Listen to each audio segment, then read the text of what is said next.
बिस्मिल्लाहिर्रहमानिर्रहीम अस्सलामु अलैकुम वरहमतुल्लाहि वबरकातुहू।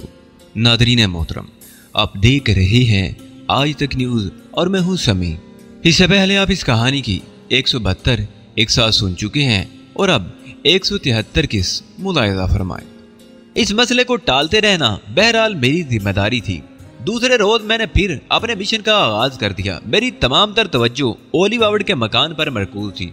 मैंने वहां आने जाने वालों को चेक किया, उनकी कारों के नंबर तलाश किए। मैं बड़े मोहतात अंदाज में काम कर रहा था। तिल अबीब में रहकर ज्यादा सरगर्मियां मेरे लिए नुकसानदेह साबित हो सकती थी। लफ्ज के बारे में अभी कोई खबर अखबारात में नहीं छपी थी। अलबत्ता फलस्तीनियों की गोरीला कार्रवाइयों की खबरें बराबर छप रही थी। मुमकिन था कि लाफिज के कत्ल को भी फलस्तीनियों के खाते में डाल दिया गया हो। तीसरे रोज मुझे कामयाबी की झलक नजर आई। वो लड़की मुझे इस दौरान 2 बार ओली बावड़ के घर से कार में निकलती नजर आई थी। मैं ये अंदाजा लगाने से कासर था कि वो कौन हो सकती है, मगर जब मैंने तीसरी बार उसे घर से निकलते देखा तो मैंने उसका ताकुब करने का फैसला कर लिया। मेरी कार उसकी छोटी सी नीली कार के ताकुब में चल पड़ी। लड़की ने बाजार का रुख किया था। उसने एक जनरल स्टोर से कुछ खरीदारी की और उसके बाद खरीदा हुआ सामान कार की डिक्की में रखकर वहां से चल पड़ी। उसकी अगली मंजिल एक बिल्डिंग थी। बिल्डिंग के सामने कार रोककर वो बिल्डिंग में दाखिल होगी। मैंने भी कुछ फासले पर कार रोक दी और फिर वहीं ठहर कर उसकी वापसी का इंतजार करने लगा। वो जल्दी वापस आ गई, मगर वो तनहा वापस नहीं आई थी। उसके साथ एक और लड़की भी थी। दोनों लड़कियां बड़ी देर तक कार में घूमती रहीं। उनकी कोई मंजिल नहीं थी। वो बेमकसद सड़कों पर घूम रही थी। मैंने ताकुब जारी रखा। दोपहर का खाना उन्होंने एक रेस्टोरेंट में खाया। उसके बाद नीली कार वाली लड़की ने दूसरी लड़की को उस बिल्डिंग के सामने उतार दिया और वहां से वापस ओली बावड़ के घर चली गई। ये अंदाजा करना दुश्वार नहीं था कि उस लड़की का ओली बावड़ से कोई करीबी ताल्लुक है। चौथे रोज मैं कुछ कर गुजरने के इरादे से घर से निकला था। मेरी कार ओली बावड़ के घर के इतराफ तवाफ कर रही थी। काफी देर बाद नीली कार निकलती दिखाई दी। हस्बे मामूल लड़की कार में तनहा थी। मैंने तैयार कर लिया कि आज कहीं ना कहीं इसे जरूर टकरा जाऊं। इससे तारुफ हासिल करना बहुत जरूरी था, लेकिन उसकी जरूरत पेश नहीं आई। लड़की ने रॉयल क्लब जाकर रात के प्रोग्राम के लिए 2 टिकट खरीदे।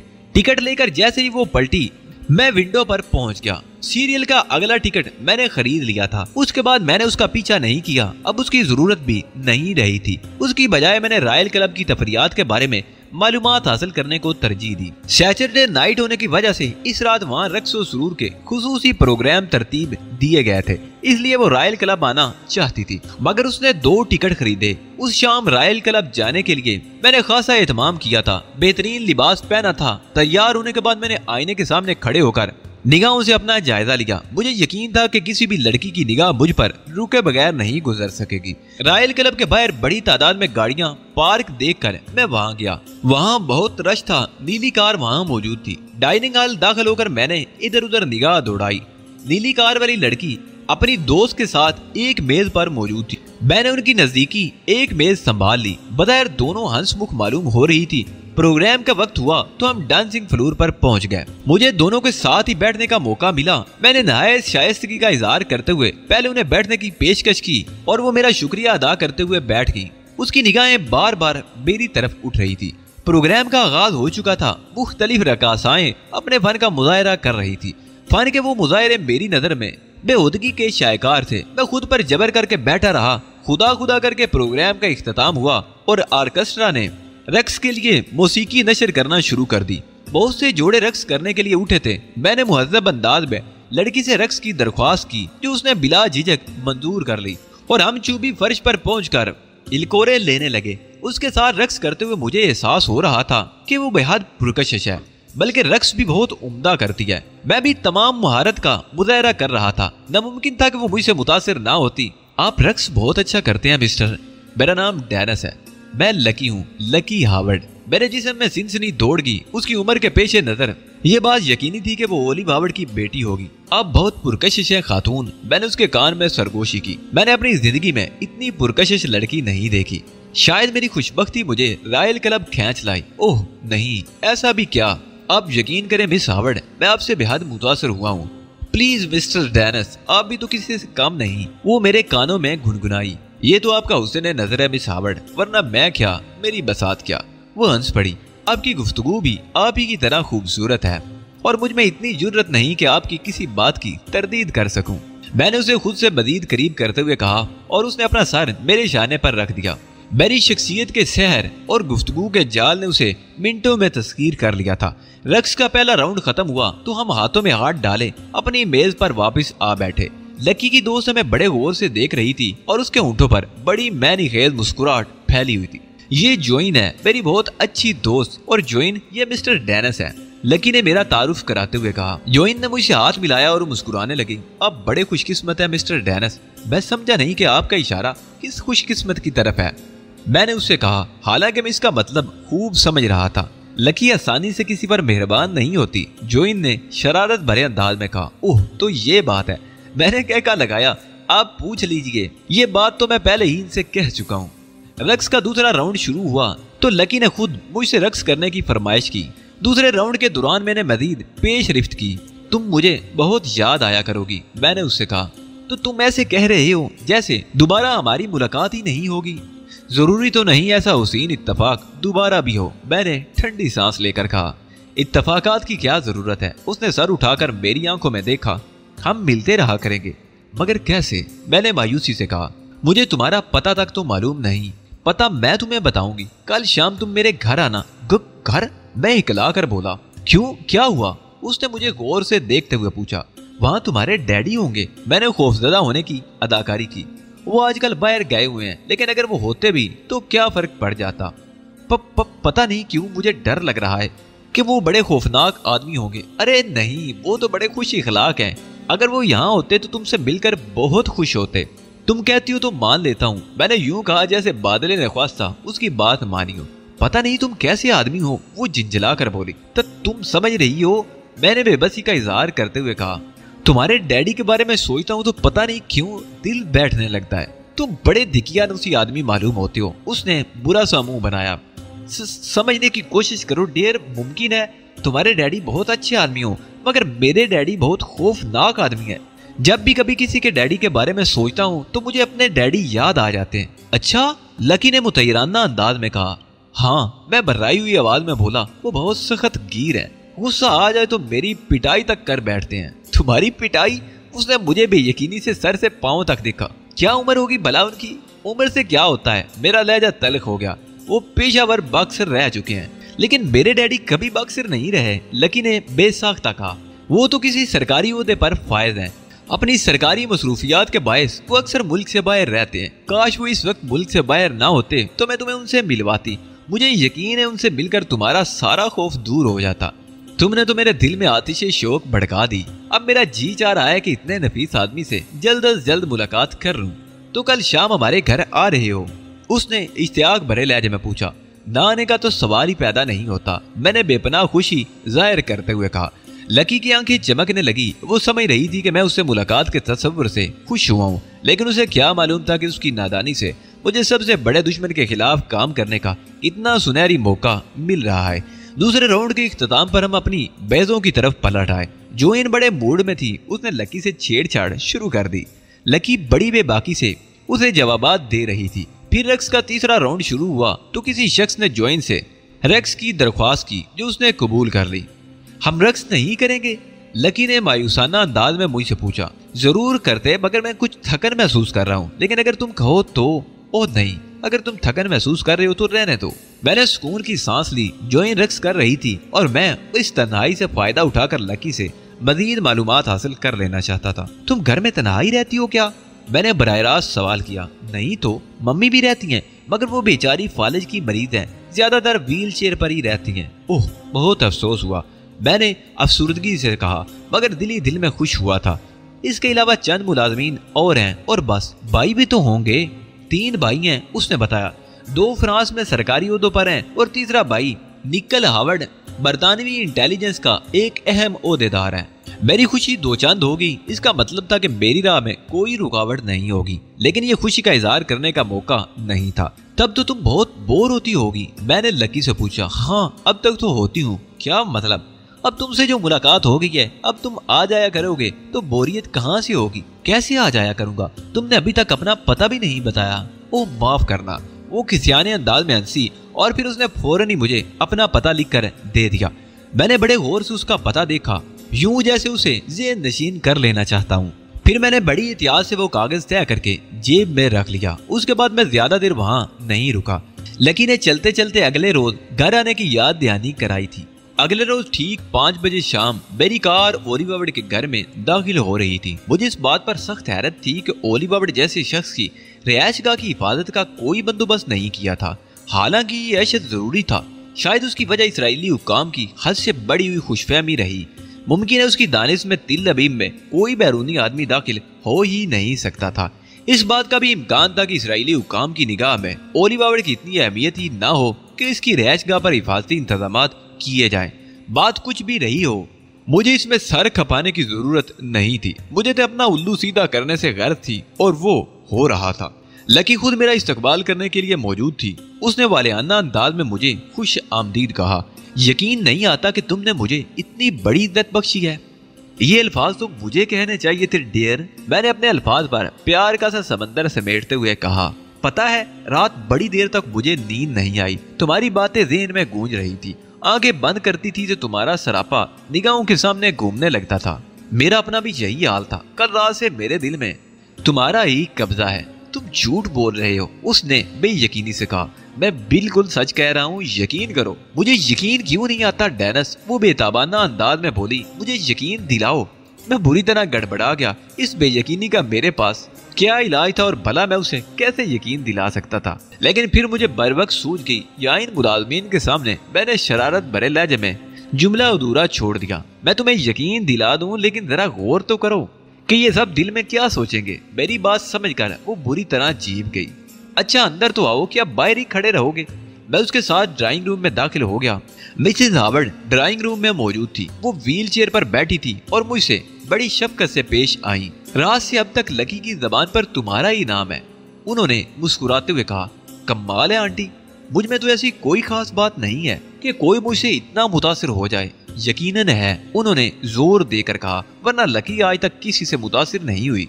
कुछ देर बाद वो ड्राइंग रूम से चली गई और मैं लकी के साथ मसरूफ हो गया। वो बहुत जज्बाती हो रही थी। मैं इस बात पर सख्त हैरान था कि वो मुझसे इतनी बुरी तरह कैसे मुतासर होगी। उसके जज्बात के मुकालमों के जवाब में मैं भी उससे रोमानी गुफ्तगू करता रहा।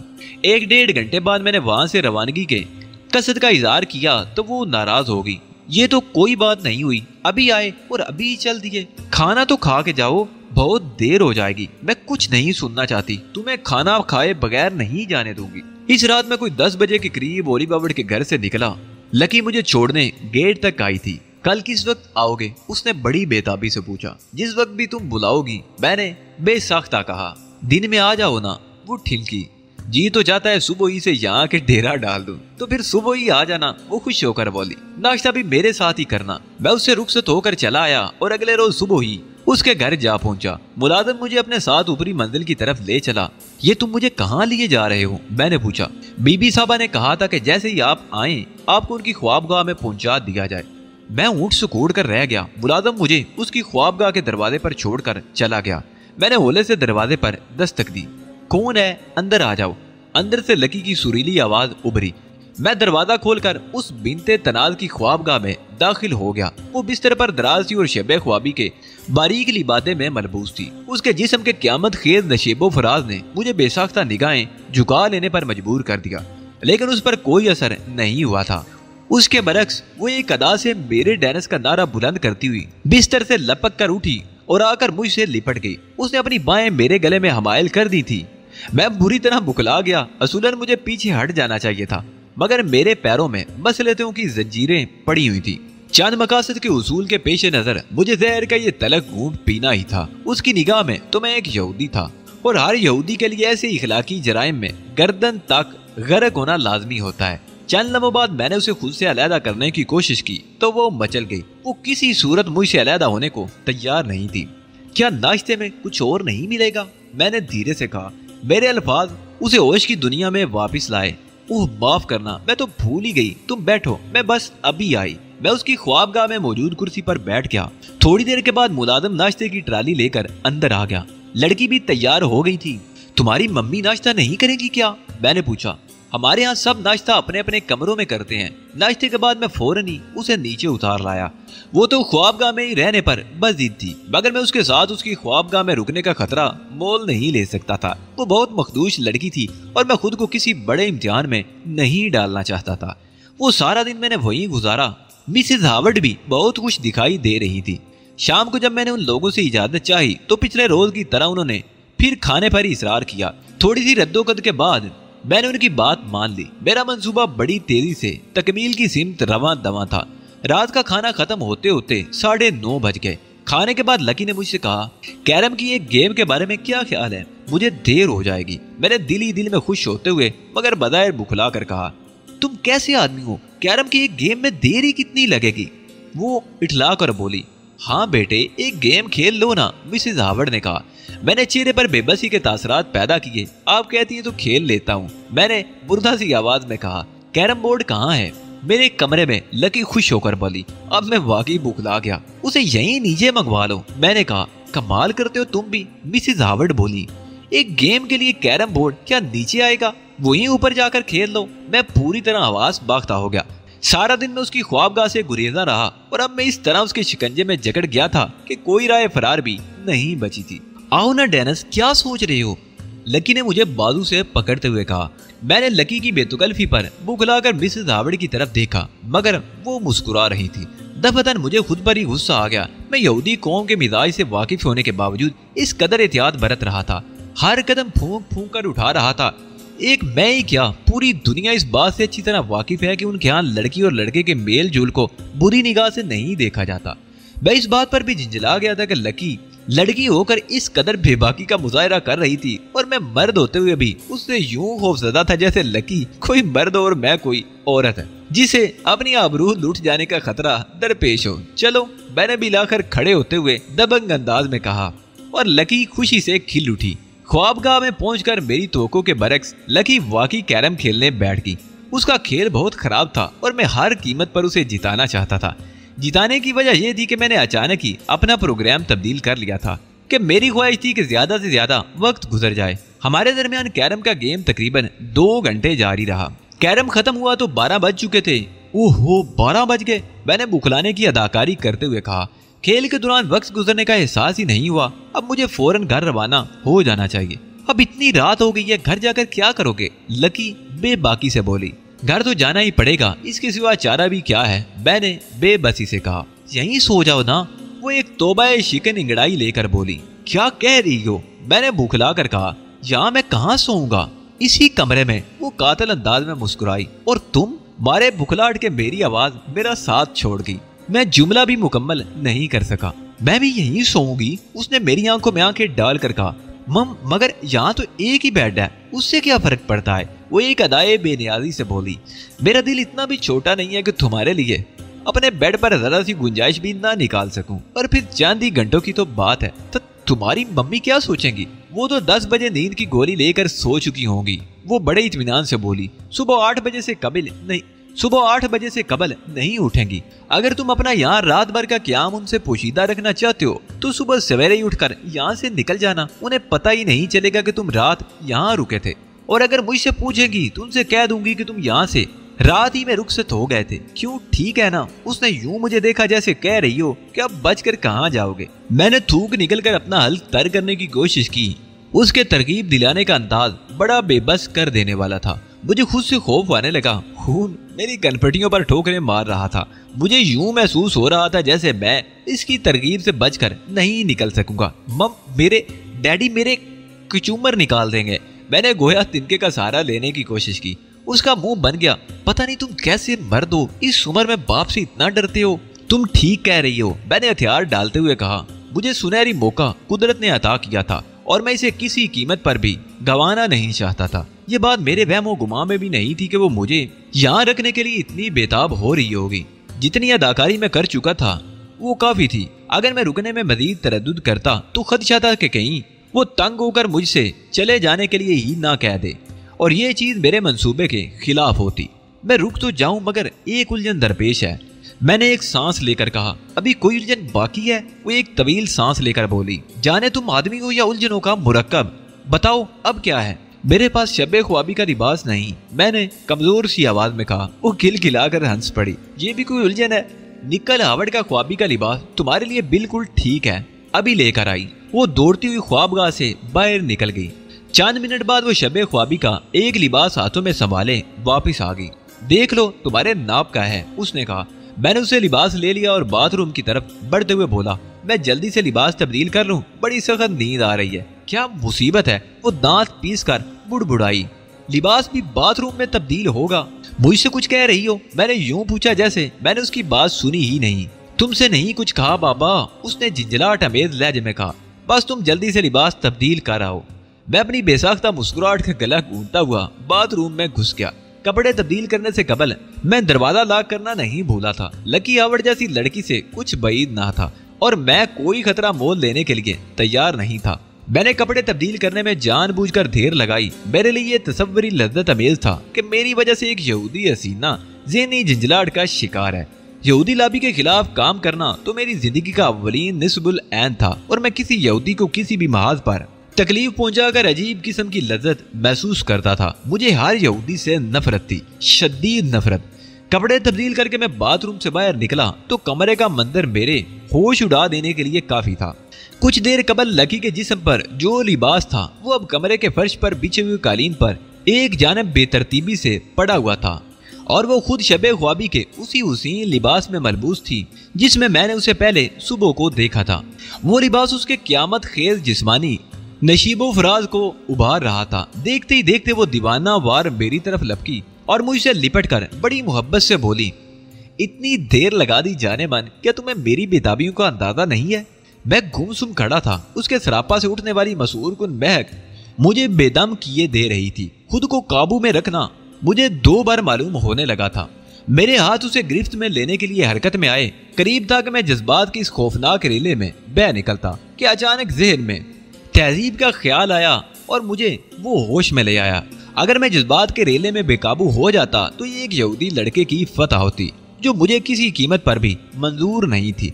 मैं यहूदियों को शिकस्त से हमकिनार करने के लिए मैदान अमल में उतरा था, इनसे शिकस्त खाने के लिए नहीं। और किसी भी यहूदी के लिए अली यार खान नाकाबिले शिकस्त, नाकाबिले तस्कीर था और यही उसकी इनफरादियत थी। मैंने बड़ी आहिस्तगी से उसे बाहों के हल्के में ले लिया, मगर मैं पूरे होशो हवास में था। मेरा हाल तुमसे भी ज्यादा बुरा है। मैंने उसके कान में सरगोशी की। तुम क्यों मेरे जब्त का इम्तिहान लेने के दर पे हो? अगर मेरे जब्त का बंधन टूट गया तो? मैंने जुमला अधूरा छोड़ दिया। वो कुछ ना बोल सकी। उस पर एजानी कैफियत तारी थी। बेड पर चलो, मैंने आहिस्तगी से उसे खुद से अलहदा करते हुए कहा। बेड तक पहुंचते पहुंचते मैंने जेब से वो चिपटी शीशी निकाल ली जिसमें ख्वाब और महलूल भरा हुआ था। लकी के बेड पर लेटने से कबल ही मैंने उसके तकिए पर चंद कतरे बड़ी सफाई से गिरा दिए थे। तुम यहाँ लेटो, मैं अभी आया, मैंने उससे कहा। मुझे छोड़कर कहाँ जा रहे हो? उसने मखमूर लहजे में कहा। मैंने उसकी बात का जवाब देना जरूरी नहीं समझा, इसलिए कि उस पर ख्वाब और दवा के असरात जाहिर होना शुरू हो गए थे। उसकी पलकें बोझल होती जा रही थी और फिर देखते ही देखते उसकी आंखें बंद हो गई। मैंने वो तकिया उसके सर के नीचे से निकाल लिया जिस पर मैंने ख्वाब और महलूल गिराया था। ख्वाब और दवा की बू उसके लिए मोलक भी साबित हो सकती थी। उसका तकिया तब्दील करने के बाद मैंने कमरे की खिड़कियां खोल दी ताकि कमरे में इस महलूल की बू ना उभर पाए। मेरा अंदाजा था कि लकी को 6 घंटे से कबल होश नहीं आएगी। मिसेज हावर्ड की ख्वाबगाह निचली मंजिल पर थी और वो नींद की गोलियों के जेरे असर थी। उनके सुबह 8 बजे से कबल उठने का कोई इम्कान नहीं था। मुलाजमीन सर्वेंट क्वार्टर में जा चुके थे। गोया अब मैं ओलिव हावर्ड के घर की तलाशी लेने के लिए पूरी तरह आजाद था। मेरी राह में कोई रुकावट बाकी नहीं रह गई थी। मुझे इस सुनहरी मौके से भरपूर फायदा उठाना था। मैंने ओलिव हावर्ड की ख्वाबगाह का रुख किया जो मुकफ्फल थी। मैंने निहायत इत्मीनान से ख्वाबगाह को गैर मुकफ्फल किया और अंदर दाखिल होकर मदम रोशनी वाला बल्ब जला दिया। कमरे के सारे पर्दे पहले ही खींचे हुए थे। मैंने ख्वाबगाह का जायजा लिया। वहाँ बेड के अलावा 3 अलमारियां और एक राइटिंग टेबल भी मौजूद थी। टेबल पर एक लैंप रखा नजर आ रहा था। तलाशी का आगाज मैंने मेज की दराजों से किया। उसके बाद तीनों अलमारियों का नंबर आया। हर जगह किताबें और कागजात मौजूद थे। उन सब का तफसीली जायजा लेना तो मुमकिन नहीं था। अलबत्ता मैं इन कागजात पर सरसरी नजरें दौड़ाता चला जा रहा था।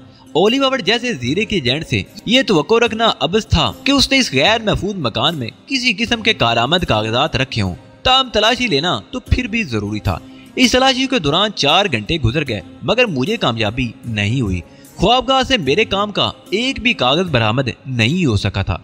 मुझ पर झंझलाहट तारी हो गई और इसी झंझलाहट के आलम में मैंने उसके बेड को उल्ट पुल्ट कर देखा।